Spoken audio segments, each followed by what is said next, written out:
So recently I found myself perusing through comic books looking for a team of mutants who would be able to have a lot of action, adventure, take on evil forces, and come out victorious.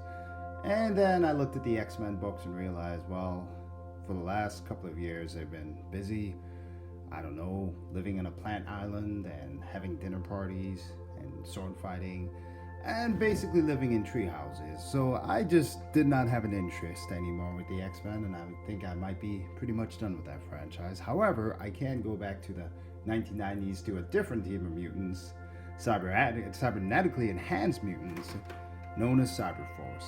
So this limited series is a four-issue set of books by the Silvestri brothers. So there's Marc Silvestri and then there's Eric Silvestri. Marc, obviously known for his artwork. Eric, well, maybe not so much known for anything, but he did write the series, so there's that. Pretty interesting series. It's mainly about this guy. This guy is named Striker, or Major Striker.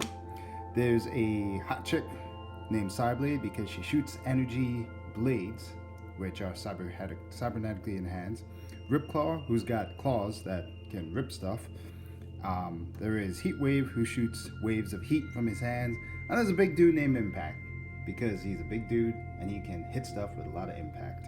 So the story itself is pretty interesting. It starts off with this fast little mutant named Velocity, who ironically seems to be the only non-cybernetically enhanced mutant in this entire book, who's being chased by another mutant named Ballistic. Well, what's interesting is there's two forces here. You've got yourself Cyberforce, and then you've got yourself Cyber Data. So Cyber Data and Cyberforce, the two cybernetic teams that, for whatever reason, are enemies of each other. So one thing you'll notice is the artwork on this is extraordinarily action-packed, and what you've noticed with me is I pretty much bitch about comic books not having any action in them anymore because they seem to be these long, drawn-out stories that look more like a bad episode of Friends than they do a comic book, which, you know, you've got an unlimited budget that you can put into any action scene. Why would you have them just sit around and talk to each other when you can have them jumping off of buildings, shooting stuff, and doing all kinds of stuff like this? This artwork is incredible. The way the action is done, the way the framing is done, and just the actual pacing of the story is fast. There's a lot going on, but this does a couple of things. It shamelessly plugs beautiful women. It has jack dudes who basically look like they could kill people.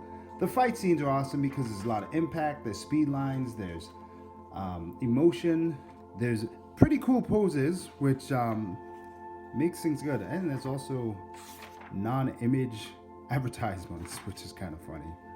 But what you'll notice is right off the bat, just reading through issue 1, which really this issue comes down to is little girl tries to run away from bad guys catch up to her, and then the good guys show up, there's a fight, there's a battle, little girl escapes with the good guys. And then as we continue, there's a secondary story of this lady here. Her name is Mother May I or May 1. I'm going to go with May I because it just sounds better. In any case, if you'll notice, there's something called foreshadowing here because you'll see these two young ladies, the bad girl and the little girl is being chased. They're often seen in the same vicinity of each other throughout the series. There might be a reason for that. But again, pointing out at the artwork and the color scheme of this stuff looks incredible. I don't know if you can see a series that looks better than this, you know, especially from that time period. It's just absolutely wonderful. And you know, it's nothing too complex, nothing like that, but Marc Silvestri is kind of a master of his craft. And then sometimes you do that and you turn a page and you find complete empty spaces in his craft. So maybe I should watch when I actually say that he's a master of his craft. In any case, this little girl gets brought into the Cyberforce family, as they say. In fact, one of the things she says is, hey, you know, all these people, all these freaks like me, but they come together and they're like a family, which is kind of neat. There's also a little robotic boy named Timmy. So he's a robot that has human emotions and an almost human-like brain, but he can also do some cool stuff. But as we come to the end of issue 1, we then move into issue 2, which, now, here's the thing, guys. I like action in comics. So because of that, I like action and I like good artwork. I will forgive the simplicity of this story because realistically, there is a chase, a battle, a chase, a battle, a chase, a battle. That is the entire storyline of the Cyberforce Limited series. In the sense that, so Velocity escapes with the good guys, and guess what? The bad guys catch up to her and chase her again. And they catch her, the good guys show up again, and they fight one more time. Pretty much what happened in issue 1 repeats itself right here. All this does is this just allows us to see really cool stuff. So, it makes you kind of think to yourself, do you really need to have a convoluted, complex plot line, or can you just have a bunch of guys fight each other and chase each other, fight each other and chase each other? Because in a way it works. So once again, you'll see Velocity escapes by Heatwave saving the day and pulling them away, and then they kind of beat the bad guys and they're able to get away. And you turn the page, and guess what happens? Velocity once again is going to be captured. There's a couple of scenes in here. There is another subplot which is somewhat interesting. And then there's a random collision of like a third group of guys who are mutants. So I don't know what kind of world this is, but apparently it's a world where there's a lot of different mutant groups anyhow, who drive minivans and often run into each other. So this is kind of cool. There's a battle, there's a fight, and then we get into issue number 3, which features Dale Keown's Pit. Now, what I love about this book is a lot of times what you'll find is like when there's crossovers between different groups, different characters, they try and find like a really, really convoluted reason, like justification why those two teams would meet. We're gonna get to why Pitt's in this comic book. They do almost no justification.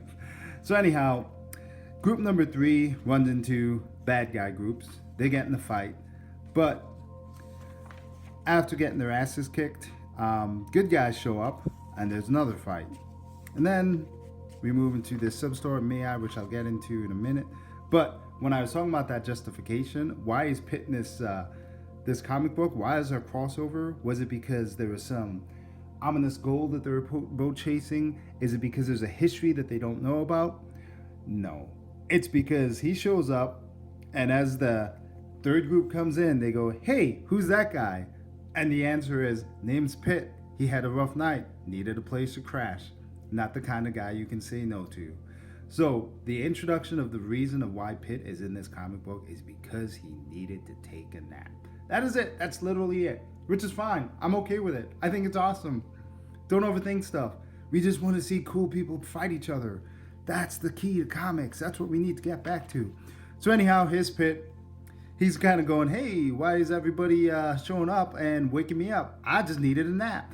And then he gets in a fight.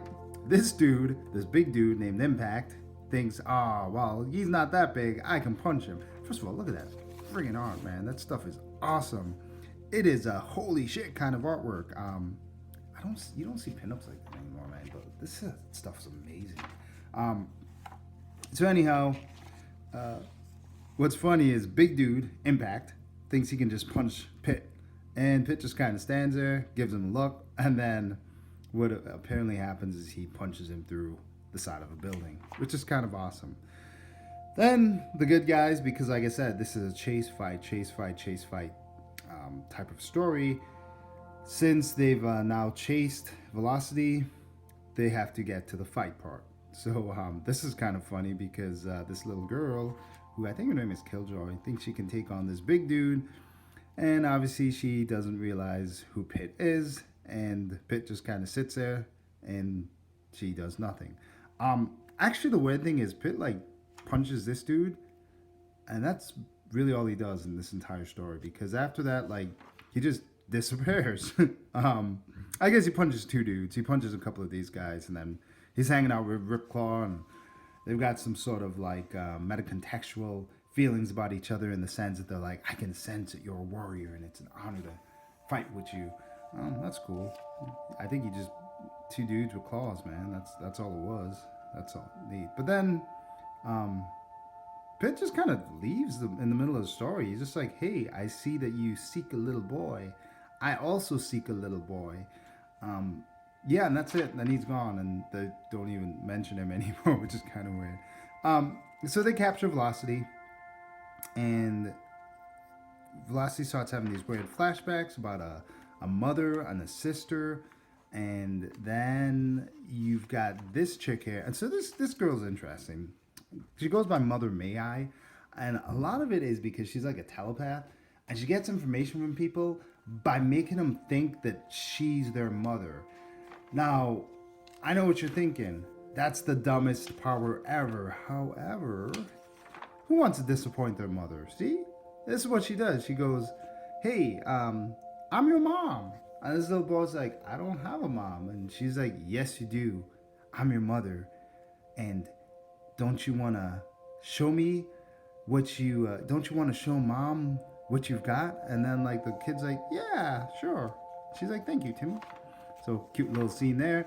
But it's an interesting power. I don't know if I've ever seen that anywhere. Just like, "Hey, I'm your mama, so you'll tell me." So anyhow, as we peruse through there, basically Mother May I is in the middle of making a power move.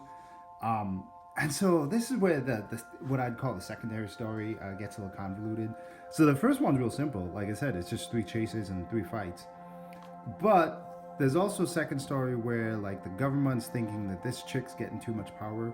So they have this guy, Stryker, go undercover because, nothing says undercover like a guy with 4 arms, to kind of be a de facto bodyguard for her in a weird situation because there's all these gangs of mutants who are like not the pretty mutants who don't belong to the Cyberforce or Cyber Data teams. They're just like mutants who are like, "Hey man, I just live in the city and it sucks." So they start having some civil unrest. At some point, I think there's some hostages taken, and then there's some violence. And this dude's like, "I'll protect your mother, Mayhai," and then she gets all like, happy about that. So he, starts kicking some ass, does that, and then we get into the final issue, which is really cool because this is back when gimmick covers were still a thing. So you've got like the Rays, Cyberforce, the Silver, all this stuff. It was just cool, man. Like when you see this on the stand. But anyhow, Mother Mayhai is there's kind of a coup. She was working some deals. It didn't work out. This Cyblade, I remember. It's funny. I remember her most from like the Image swimsuit issue, because it was awesome. But anyhow, so obviously they've got feelings for each other, a sense of attraction. But here's the thing: what eventually happens, and I don't know if I really want to ruin this story because there's a bit of a twist between the 2 girls that you'll see, but this is the thing. What makes comics like Cyberforce kind of awesome is the fact that they're unapologetically comics, and that they're not trying to justify. They're not trying to be seen as something other than a badass action story with some cool dialogue and some awesome fight scenes. And it works because it's why people read comics. As you just look through this, what you see is you'll see a quality of artwork. And what this is people who have passion for their craft. They really want this stuff to be, just legendary. The way the fight scenes go, the stuff in the background, the details, the story's not great. The dialogue's kind of good, but the story is not like something to write home about. But it's just a passion project, man. You can just tell this is something that Marc Silvestri wants to put out. And that makes me sad because when I started reading, kind of the new stuff from the X-Men and all that stuff, I realized that's gone. Now, we, live in a society where, at least a comic society anyhow, where the books are really just a bunch of dialogue with very little action, and it doesn't seem to be delivering the same impact as everything else. Like you read this, it's like a Fast and the Furious movie times 10, right? This looks like something that if you were to put this in a movie scene would cost $10 billion. No, that probably isn't true. It'd probably cost $1 billion to produce. But when you go over to the X-Men franchise, the New Mutants, the modern day mutant franchise, man, it looks like a bad Netflix special. In any case, you could probably pick this up for like $5. This entire trade, and well, not trade, the entire series. It's a limited series. I would recommend it, man. It's go to a comic book store, go to like their dollar bins or whatever, pick it up. Yeah, I think this might have cost me like $7 or $8 altogether, but this is a highly recommended for nothing else but the artwork. The storyline's okay. There's some subplots in there, some decent dialogue. I think it reads fast and that you don't get bogged down in the dialogue. So I would definitely highly recommend it. Well, that's all I got. Sayonara.